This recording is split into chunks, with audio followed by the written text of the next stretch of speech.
So I'm on my way to meet David Taylor again today, and today we're going to go look around a potential commercial to residential conversion.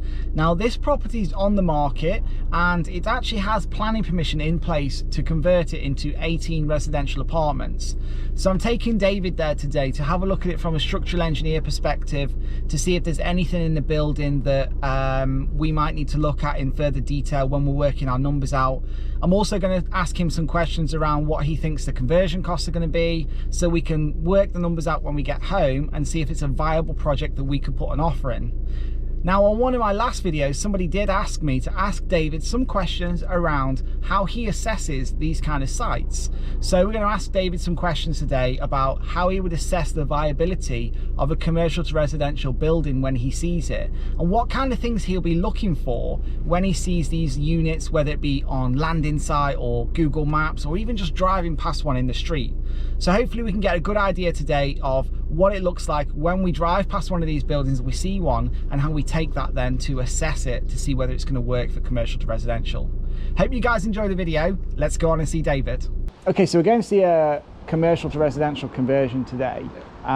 This one's already got planning in place, which is great. So we know that it's already a viable, potentially a viable project. We're going to go and assess it today and see if it works for us on a numbers basis. But when you're looking at these kind of buildings, if they haven't got planning, what kind of things are you looking for to see whether they're viable, and what kind of assessments and things are you going to be looking for with it? Well, with most type of developments, it's how much of a curtilage area you've got. They might have buildings on it, but they might be single story. Can you build a two-story? Have a look at the adjacent properties. Is there a right to light issue? Can you get 4 stories when it was a 3-story building? Because it's the original building might be tall enough and floor to ceiling heights might be high enough that you can get another floor in without actually creating an extra height story on the building on the main frontage. Or car parking area. If it's going to be residential, we need some form of car parking. Is there an easy act? Is there an in and out or a two-way access that can make the traffic flow easier? You can always do ground floor car parking and build above, so you can leave an area and then build directly above it and have the car park if you have car parking issues. So it's mainly the complete floor area or the complete footprint of the whole site. That's the main important thing. So when you're looking at residential, one of the things you touched about is whether it's got car parks and stuff. Because lots of people see these buildings that are decrepit and in need of work. So when you look at them, what are the things you're going to identify that's going to say to you, this is something that we would turn into residential? Windows. Windows is the main thing, because lots of buildings, obviously for habitable rooms you need a window. So if it's a listed building, it's difficult to get new windows in new locations. If it's not listed, then you can look at the number of windows that are available to you. Sometimes you can have too many, so you end up blocking them up, which you can't block them up, which becomes another issue. But if there's windows on all 4 aspects, if you have it on 3 of the aspects, then you have to put your bathrooms, your kitchens towards that face, and staircases to eliminate, and then try and bring all your living accommodation on the 3. But if it's detached enough that you can get 4, then it's an ideal opportunity. So I don't discount the ones which are semi-detached, but if they're detached and it's a metre away or 1.5 metres away, there is ways of getting light into each room, even if it's obscure glass. Ideally you don't want to use obscure glazing, but you can use high-level windows and obscure glass, which then bring light into the room. It's that type of thing I tend to look at initially. It's, again, with the condition of the building as well, makes a massive difference. If you wanted to keep the existing structure, it's got to be in a good enough condition to be able to keep it. So when we talk about condition as well, when you look at these buildings, what helps determine whether you just knock the whole thing down or whether you actually reuse the building? It really depends. If you can see severe settlement or movement in the building, then there's potential to knock it down. Again, is if the windows are not suitably positioned for you, that you're going to have to make that many alterations to the building and put steelwork in and alterations, and the cost of keeping the building isn't necessarily valuable anymore. So now with the new planning laws that potentially can drop and rebuild, then it's becoming more open. But in previous, you had to work with the existing structure complete. So when you see pubs that, because a lot of old pubs take up a lot of land space, you know, and a lot of developers will knock them down to build houses on there. So again, would you do a viability study on the land area to see whether? Yeah, we've done both. We've done both sides where we've kept the pub, converted that into apartments and flats, and then built an extension in the car park to build more apartments. Because it isn't always necessary to knock the pub down, because it does have some cost in being able to rebuild it, but also sometimes it might be suitable for features in there that you want to keep. Yeah. So somebody might want an old-fashioned ornate plasterwork. Well, to put that back in, it costs you a lot more than actually just repairing that building. So we've looked at both, but again, it's a pub's got to be a reasonable size for apartments. So the standalone pubs which are detached and have been trading for quite a while, but then failing now, tend to be the ones which are bigger. The small pubs have gone. If you noticed, all the inner city ones, which are in the terrace streets, have all gone. There's very few because they just get instantly get converted into residential. Yeah. So you're finding the ones now tend to be larger, so they are suitable for conversion. Excellent. Right, let's go and have a look around this building.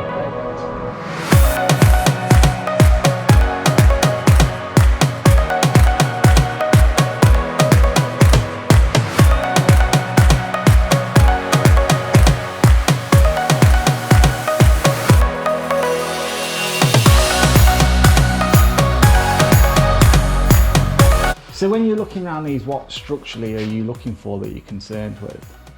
Any movement in any cracks in the walls, so any separation, because in old buildings they never used to tie the cross walls in. Okay.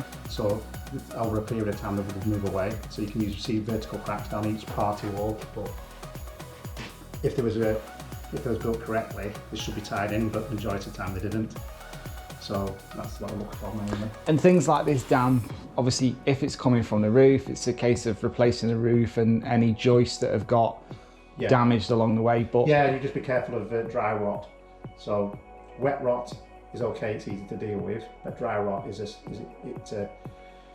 spores and goes on and it eats at the timbers, and it eats away where you can't see it. So it goes up the plaster and gets into places you can't see. So dry rot's a concern with a really old building, and you can't see it until you actually start looking at it.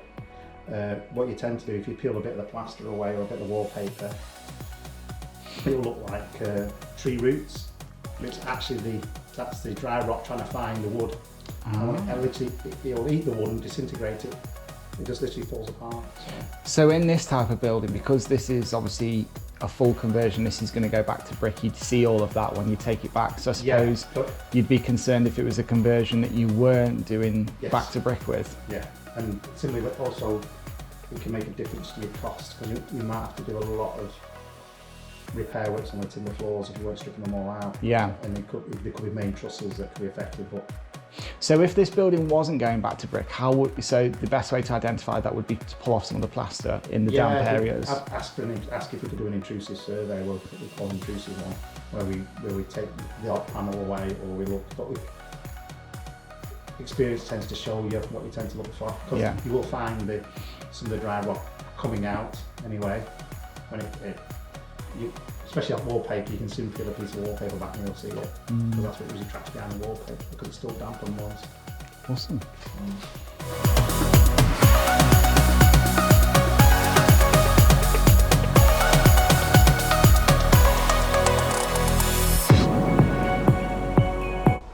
So what would you be looking for in the basement then when you come down, if they've got cellars or any kind of basement areas? Damp. Mainly water penetration damp. If you know there's a high water table, but looking at this, it's pretty dry, so there isn't a high water table, so it's unlikely to flood in the basement. Just for anybody that doesn't know, what's a high water table? Sometimes where you can be in like a floodplain, you can have a higher water table, Yeah. so the water would only be like a metre or 1.5 metres below ground level. So when some people are used to big basements, the water could be just 100 mil or so below, but then when it rains heavily, it rises above the ground level of the floor and it seeps in down the basement. Again, sometimes you can have what's called perch water table, which say you have a playground, which is really good to build on, and there might be a sand lens, so then the water will run on the sand lens, and then again it'll penetrate. So it's trapped between the clay layer. And so when you've got damp in these cellar areas, what typically would you do to resolve it?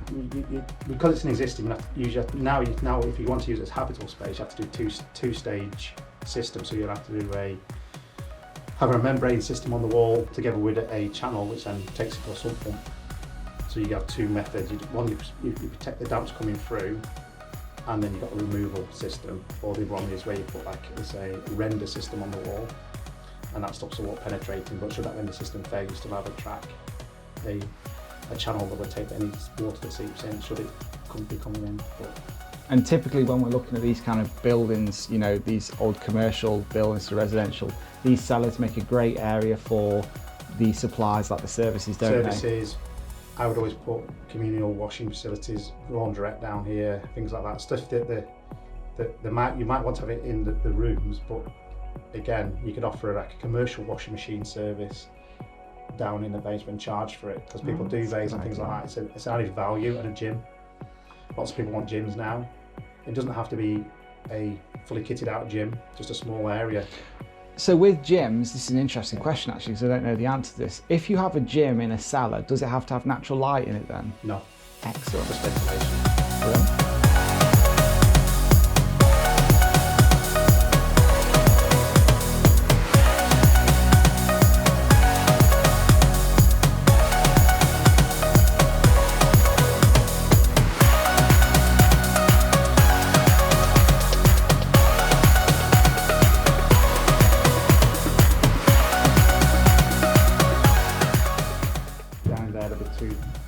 Really fantastic old entrances that will be exposed and be used as even if you don't necessarily have the units separated, they can be brought into the unit, and even if it's a feature non-structural, where we've just done it recently where we've cut the truss out and actually pinned it to the wall, so it looks like it's working, but it's not.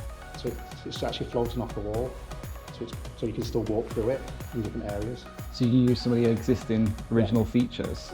Yeah, as your selling point. So this damp there is followed right, so we've seen that down on the ground floor there. It looked like it was coming from that fire escape, but now with it being on this floor as well. You can see that, because you can now know it's coming from the roof because there's water staining all the way down. Yeah. But the bit where the fire escape was also leaking. So it's probably the valley gutter between the two.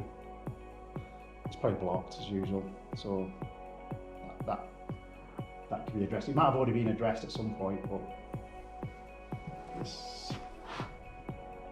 it's been left for a while, so it will.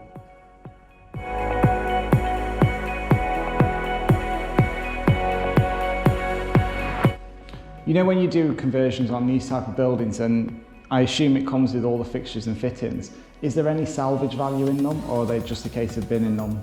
Things like this, just binning them, or you can see if anybody in the community wants a community, like community associations like our Salvation Army, things like that, will take them off your hands. There is one, I think it's called the Mayor's, it's a charity, just take stuff and then recycle and then pass it on. Fixtures, fittings, any value in any of them? No, usually the more the cost. And yeah. You have to strip them out and then restart again from scratch because of the new regulation. So I assume these doors, you'd strip all these out and use them in the apartments if possible, wouldn't you? Yeah, I would always try and keep them, even if they're not necessarily, because it's a solid door. It actually, as long as the paint's correct paint, you can do a slight modification to it to make them a fire door because of the char, they don't burn through. And sometimes in a listed building you can't take them out anyway. So there's a compromise there between the fire and the conservation and the heritage people. Do things like this add any kind of value to the property? Definitely. Yeah. Because if you, unless you're wanting to produce an ultra modern apartment, then not necessarily. But if you're trying to keep some original features like covings and stuff like that, then definitely, yeah. But also, because you can take this glass screen away and open up the whole of the staircase, or utilise that, then you would definitely want to keep the features. Excellent.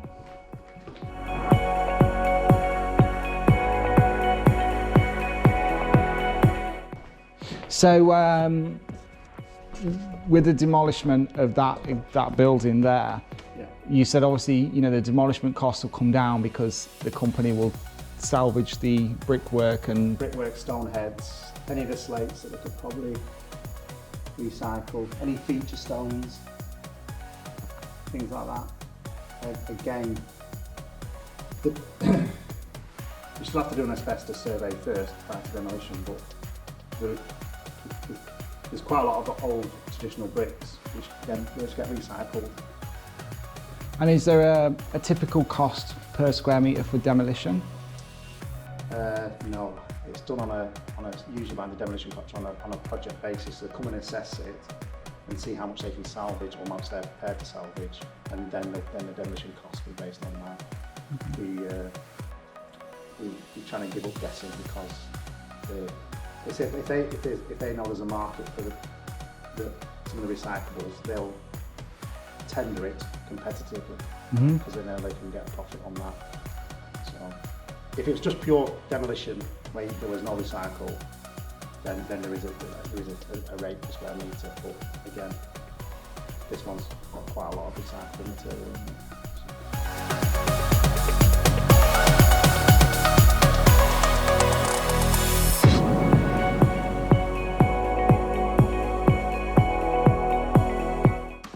Teachers. It needs a glass.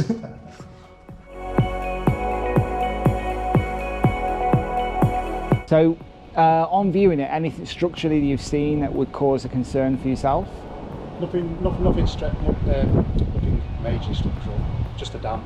But I think that's maybe block gutters, the usual on an old building. It's been not maintained for the last 2 or 3 years. There was no structural cracking anywhere, so there couldn't see any dry rot or anything like that. So it's not, the damp's not been there long enough to cause an issue. More superficial stuff. There was no major problems at all.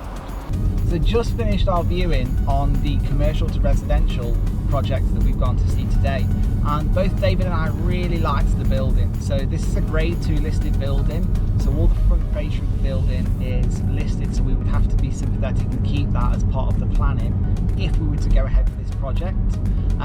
On looking around the building, we got a great insight from David of the things that he would be assessing from a structural point of view when looking at this kind of building, and also the kind of things that we can assess when looking around them that might affect any kind of conversion or build costs on these kind of projects. Now, we also asked David some questions about how he would assess the viability of these commercial to residential projects if he did see one just passing in the street or one that didn't have planning. I hope you guys found it really useful to get his insight and knowledge on how he would assess them so it can help you with your projects in the future. As always guys, really hope you've enjoyed the video, and if you do have any questions for David, then please pop them below and I'll make sure to add them in the next video so we can do more in-depth information that helps you guys on your journey. Guys, really hope you enjoyed the video. Please give the channel a like and subscribe, and I'll see you on the next video.